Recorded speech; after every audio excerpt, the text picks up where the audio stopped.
सही है जी। पुनीत आज 1.2 चलेगी, ठीक है। एक्सरसाइज 1.2 लेंगे और 1.2 का थोड़ा सा बेसिक कॉन्सेप्ट देख लो, बेसिक क्या क्या है इसमें। इसमें पहले हम देखेंगे कि अभाज्य और भाज्य संख्याएं क्या होती हैं, अभाज्य और भाज्य संख्याएं, सही है जी। तो सबसे पहले अभाज्य संख्याएं देख रहे हैं, देखेंगे कि अभाज्य संख्याएं क्या होती हैं। वह संख्याएं जिनके केवल 2 गुणनखंड हो, वह संख्याएं केवल जिनके 2 गुणनखंड हो, ठीक है, 2 गुणनखंड हो,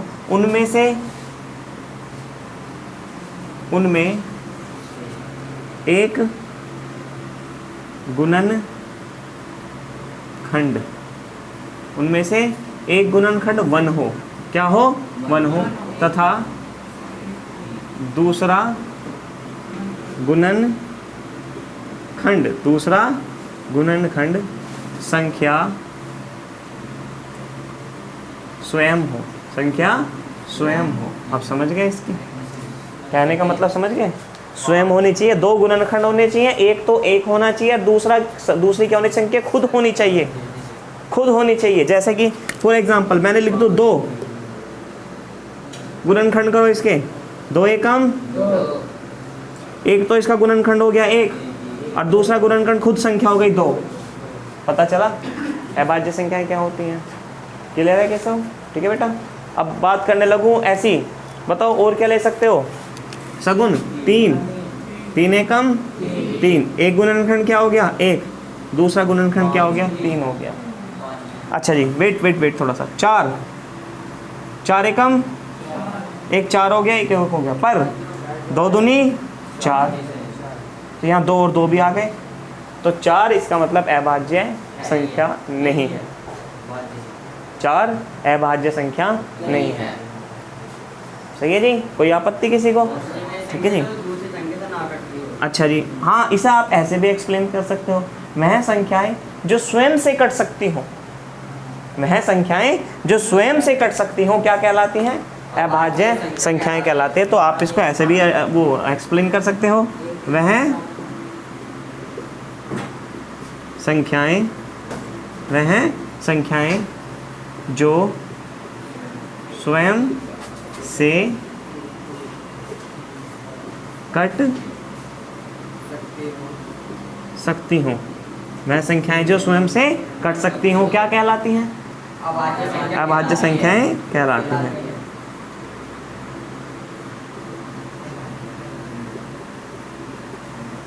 अभाज्य संख्याएं कहलाती हैं।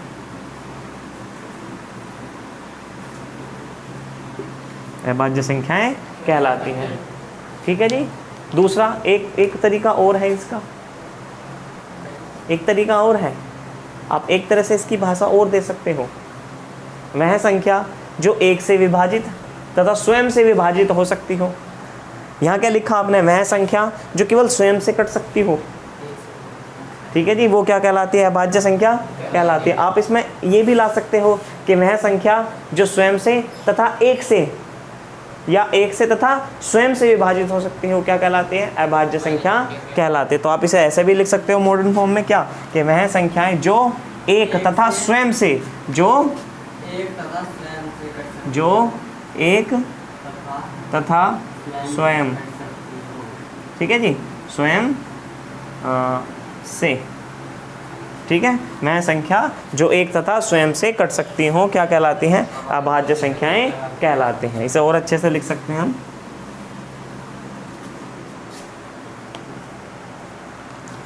वह संख्या जो 1 तथा स्वयं से कट सकती हूँ क्या कहलाती हैं, अभाज्य संख्याएं कहलाती हैं। अब सबसे बड़ी बात, मैंने 1 ले लिया, मैंने क्या ले लिया, बताओ जी मुझे 1 कैसी संख्या है, अभाज्य संख्या है या नहीं। जैसे कि जो संख्या 1 से कट सकती हो, अच्छा इसके गुणन क्या होंगे, 1,1, ये तो 2 बार आ गया, जबकि परिभाषा क्या कहती है कि एक गुणनखंड तो 1 हो और दूसरा गुणनखंड क्या हो, स्वयं हो। अब यहाँ 1 भी आ गया, फिर दोबारा से 1 आ गया, स्वयं, चलो स्वयं 1 आ गया, एक गुणनखंड 1 हो गया, ठीक है जी, समझ में आई बात। अच्छा ठीक है, अच्छा ये तो इसका मतलब आपके अनुसार 1 कैसी संख्या है, अभाज्य संख्या है। ठीक है भैया, एक अभाज्य संख्या नहीं है। समझ में आई बात? एक अभाज्य संख्या नहीं है। ठीक है जी, समझ में आई बात? आराम से सोचो क्यों नहीं है, बता यार। डेफिनेशन पे ध्यान दो, 2 गुणनखंड होने चाहिए। गुणनखंड कौन थोड़ी ना है 1 गुना 1। इसमें देखा एक गुणनखंड तो 1 होना चाहिए।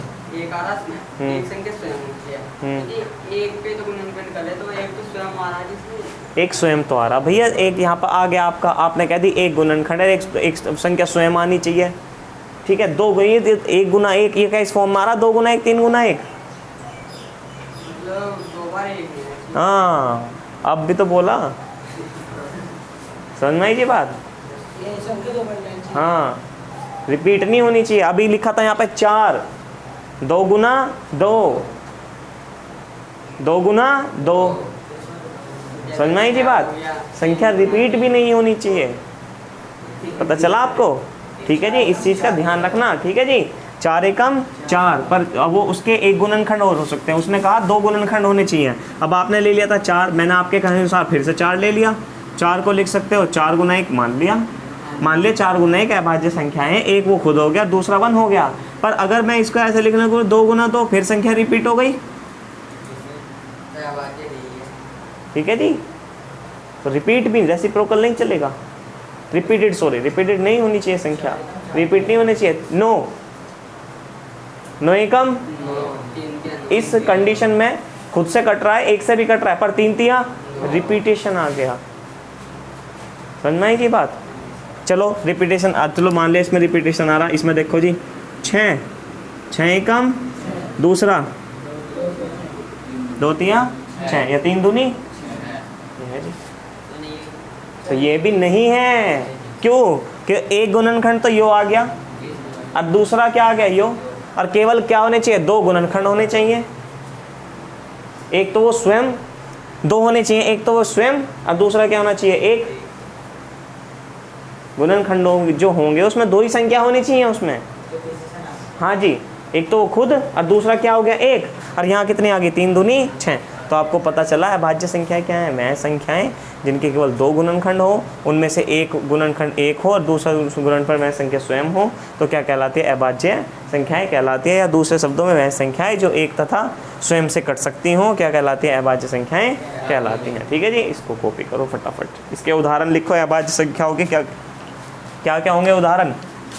2 3 4 नहीं होने का, वेरी गुड, 5 के बाद 6 नहीं होने का 6, 7 के बाद 9 नहीं होने का 9, 11 के बाद 13 के बाद 15 नहीं 17, बस ऐसे ही चलता रहेगा। ठीक है जी, इसको वेरी गुड, तो इतना ही बहुत है, इतने में ही हो जाएगा काम आप लोगों का। ठीक है जी, करो इसको कॉपी करो भाई। ठीक है जी, तेरे लिए है ये, जो आपके लिए लिखा रहा हूँ, ये अलग डेफिनेशन, जिससे मन में डाउट ना आए। वैसे तो हमने कहा था रिपीटेशन अलाउड नहीं है। रिपीटेशन का मतलब 2 गुना 2, 1 गुना 1, 3 गुना 3। ठीक है जी, अभाज्य संख्याओं में रिपीटेशन नहीं होता। तो इसके बेसिस पे मैं एक डेफिनेशन और बता रहा हूँ। ठीक है, अभाज्य संख्याएं वह संख्याएं होती हैं, अभाज्य संख्याएं, अभाज्य संख्याएं वह संख्याएं वह संख्याएं होती हैं जिनके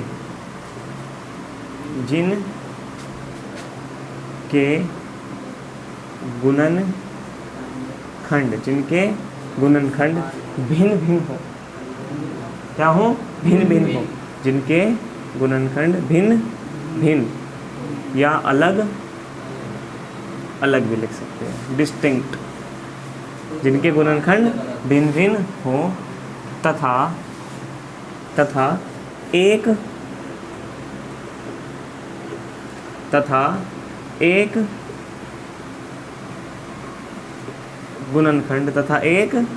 गुणनखंड एक तथा दूसरा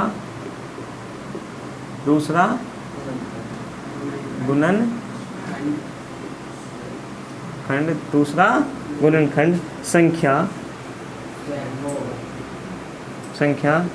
स्वयं होनी चाहिए। अब बताओ जी, एक एक एक बताओ, अभाज्य नहीं है। पता चल गया, एक एक अभाज्य संख्या नहीं है। पढ़ो डेफिनेशन, क्लैरिटी आई नहीं आई, क्लैरिटी, डाउट खत्म। वह अभाज्य संख्या वह संख्या होते हैं जिनके गुणनफल क्या हो, भिन्न भिन्न हो। ये क्या हो गए, सेम हो गए। ये भिन्न भिन्न है, एक और एक भिन्न भिन्न है, सेम ना हुए। तो पता चला आप लोगों को।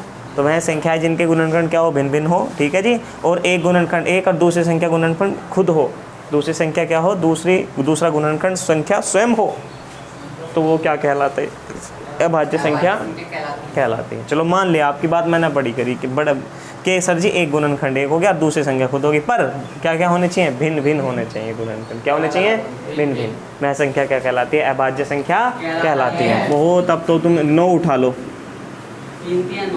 पर यहाँ पे क्या आ गया, 3 तिया 9, क्या अलग अलग हैं, अलग अलग नहीं हैं। समझ में आ गई। तो पता चला एक क्यों अभाज्य संख्या नहीं है, क्योंकि इसके गुणनखंड भिन्न भिन्न नहीं होते। पता चला, क्लियर हो गया, ठीक है जी। इसको भी लिखो, और क्या, क्यों छोड़ो, अच्छी अच्छी बातें, ठीक है, सही है जी। देखो क्वेश्चन जब आपको यही पता नहीं होगा तो आप सवाल कैसे कर पाओगे आगे आगे, आपको मालूम होना चाहिए। तो अभाज्य संख्या क्या है यहाँ पे केशव, जो 2 से पूर्ण रूप से विभाजित हो और जिनके क्या होने चाहिए, ठीक है, 2 से अधिक गुणनखंड होने चाहिए। तो कैसे लिखोगे इसको, अब अगर आप लैंग्वेज में लिखना चाहोगे, ठीक है, भाज्य संख्या वह संख्या है, वह संख्या है, ठीक है,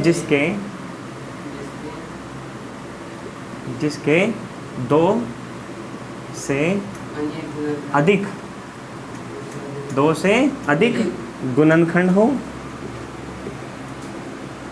2 से अधिक गुणनखंड हो, तथा वह संख्या 2 से विभाजित हो, 2 से विभाजित, 2 से विभाजित हो। अरे ये कैसे हो सकता है भाई। सबसे पहले मैंने 2 लिया, 2 एकम कट गया, 2 से 2 कट गया। अच्छा मैं कैसे लिख सकता हूँ, 2 गुना 1। पर क्या मैं इससे अलग कोई गुणनखंड लिख सकता हूँ, क्या इससे मैं कोई इसके अलग गुणनखंड, आपने लिखा जिसके 2 से अधिक गुणनखंड हो, ये तो 2 ही हैं, 2 से अधिक हो सकते हैं क्या, इसमें एक गुणनखंड 2 हो गया, एक गुणनखंड 1 हो गया, क्या इससे ज़्यादा बार इसको लिख सकते हो। तो फर्स्ट ऑफ ऑल आपको पता चला कि 2 क्या है जी, 2 एक भाज्य संख्या नहीं है, 2 एक भाज्य संख्या नहीं है। 4 ले लिया मैंने, 4 को लिखा 4 गुना 1, 4 को लिखा 2 गुना 2, समझ में आई बात। तो इसके हो गए, क्या हो गए, 2 से अधिक गुणनखंड हो गए, और साथ ही साथ 2 से डिवाइड भी है, ठीक है जी। आपने ले लिया 6, कैसे लिखोगे, 6 गुना 1, ठीक है, एक गुणनखंड ये हो गया, दूसरा 3 गुना 2, 3 दूनी 6, सबसे बड़ी बात 2 से डिविजिबल है। समझ में आई जी बात। क्या ले लिया मैंने, 8, क्या लिख सकता हूँ, दूसरा क्या लिख सकता हूँ, 4 दूनी 8। अनु बताओ 2 से कट सकता है क्या, पता चला आप लोगों को, आइए क्लैरिटी, समझ में आया एकदम अच्छे तरीके से, ठीक है। दूसरा क्या लिख सकता हूँ, 9, क्या लिख सकता हूँ, तो 9 गुना 1 और 3 तिया 9, पर क्या 9 3 से डिविजिबल है, क्या 9 2 से कट सकता है, 3 से तो कट सकता है, पर क्या 9 2 से कट सकता है, 9 2 से नहीं कट सकता, ठीक है। 2 से ज़्यादा भी हो जाएंगे, नहीं 2 से ज़्यादा तो नहीं होने के, 3 तिया 9 और 9 एकम 9, ठीक है जी, ठीक है। पर सबसे बड़ी बात, क्या 2 से डिविजिबल है, 2 से कट सकता है क्या, 2 से नहीं कट सकता।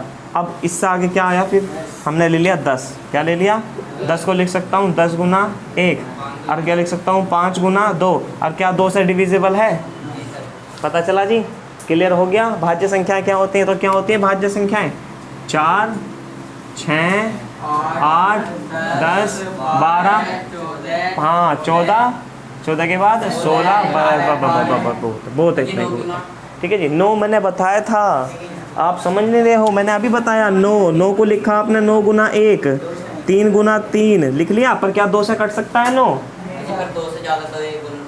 2 से ज़्यादा तो हो भले होने दो, पर ये शर्त भी तो है कि वह संख्या 2 से विभाजित होनी चाहिए।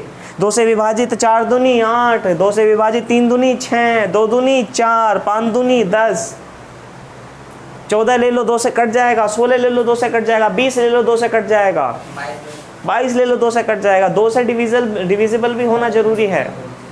तो क्लियर हो गया, कॉपी करो इसको। हाँ हाँ चलो बोर्ड पे देखो, पहले पढ़ो क्या है अंक गणित की आधारभूत प्रमेय। ये प्रमेय क्या कहती है कि आपके पास कोई भाज्य संख्या है, प्रत्येक भाज्य संख्या, कोई से भी आपके पास भाज्य संख्या है, उस भाज्य संख्या के जो गुणनखंड होंगे आप उन्हें किस में लिख सकते हो, अभाज्य। सुनना ये बात, कहने का अर्थ क्या है कि प्रत्येक भाज्य संख्या को अभाज्य संख्याओं के गुणनखंड या गुणनफल के रूप में व्यक्त किया जा सकता है। समझ में आई बात? ठीक है।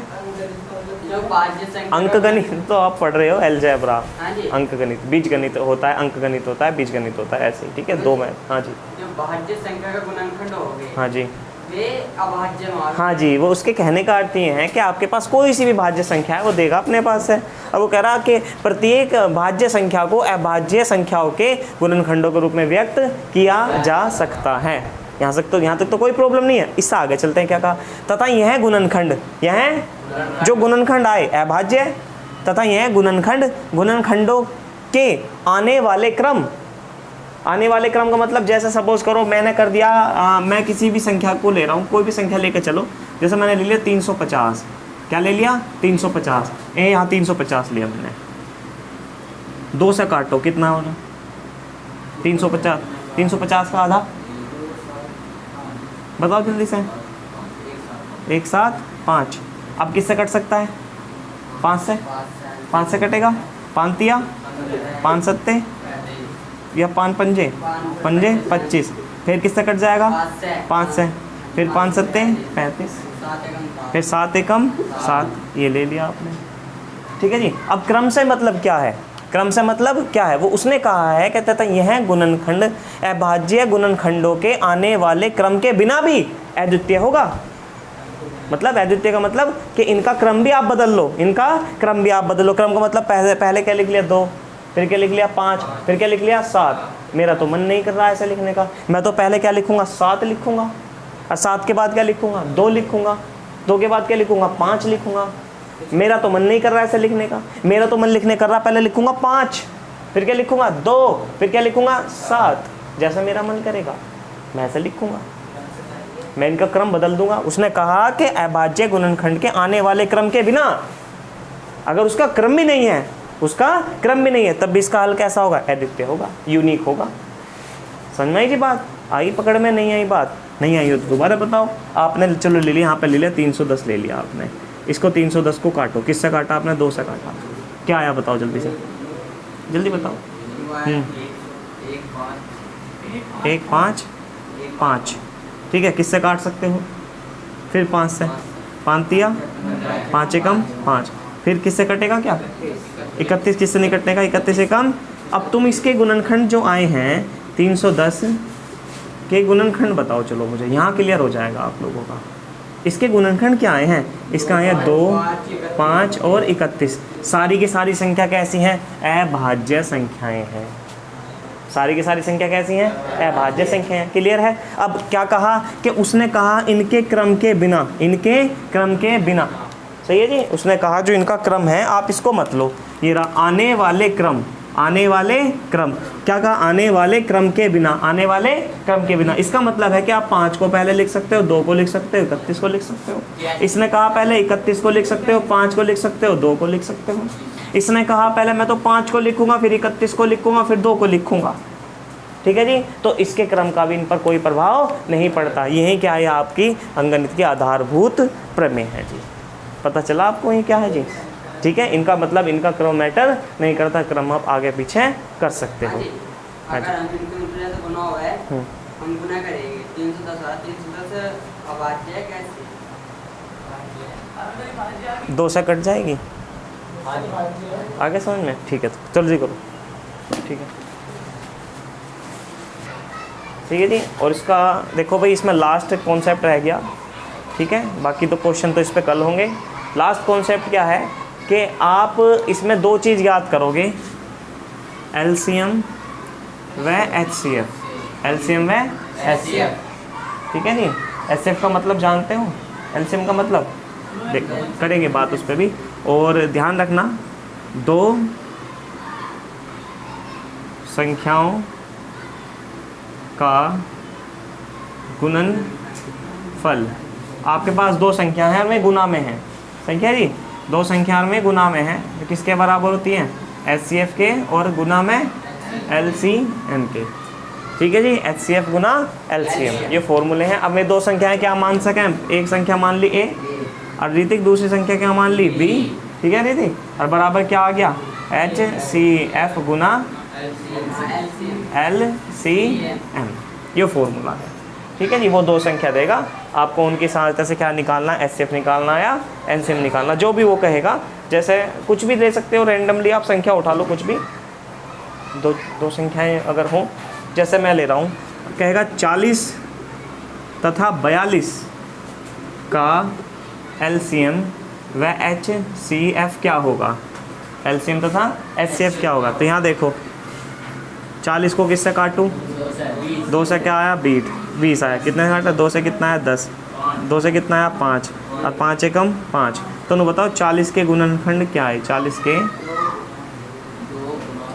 गुणनखंड लिखो आराम से, 2 गुना 2 गुना 2 गुना 5, ठीक है जी। ऐसे आपको किसके गुणनखंड निकालने, 41 के, किसके निकालने, अच्छा 42 है, चलो 42 के निकाल लेंगे। 2 से काटा कितना है 21, 21 तो 3 से नहीं कटने का, 4 से नहीं कटने का, 5 से नहीं कटने का, 6 से नहीं कटने का, किससे कट जाएगा, 3 से कट जाएगा। चलो 7 तिया 21, 7 एकम 7। तो नु बताओ अब मुझे बड़े आराम से तसल्ली से है कि भैया 42 के गुणनखंड क्या है, 42 के गुणनखंड क्या है, 2 गुना 3 गुना 7, ठीक है। अब तुम्हें क्या बताना, तुम्हें बताना 40 व 42 का एचसीएफ, 40 व 42 का कॉमन देखो क्या आ रहा, कॉमन दोनों में, जो दोनों में कॉमन हो, केवल जो बस दोनों में कॉमन हो, दोनों में कॉमन क्या आ रहा 2, ये क्या हो गया आपका एचसीएफ, क्या हो गया एचसीएफ। अब क्या बताना तुम्हें, 40 व 42 का 40 व 42 का एलसीएम, 40 व 42 का एलसीएम। पहले सबसे पहले जो कॉमन आ रहा वो लिखो, जो कॉमन आ रहा, कॉमन क्या आ रहा 2, कॉमन क्या आ रहा 2, क्या बच रहा 2 2 5, क्या बच रहा 2 2 5, और क्या बच रहा 3 7 3 7, 2 दूनी 4 दूनी 8, ठीक है जी। 8 गुना 5, 7 तिया 8 पंजे 40, 21 की 40 में गुना करोगे, 4 एकम 4, 4 दूनी। अब मुझे नु बताओ एलसीएम कितना आया 840 और एचसीएफ कितना आया भैया आपका 2, कोई दिक्कत, क्लियर हो गया। ये सवाल है जी इस एक्सरसाइज में, ठीक है, इसको कॉपी करो।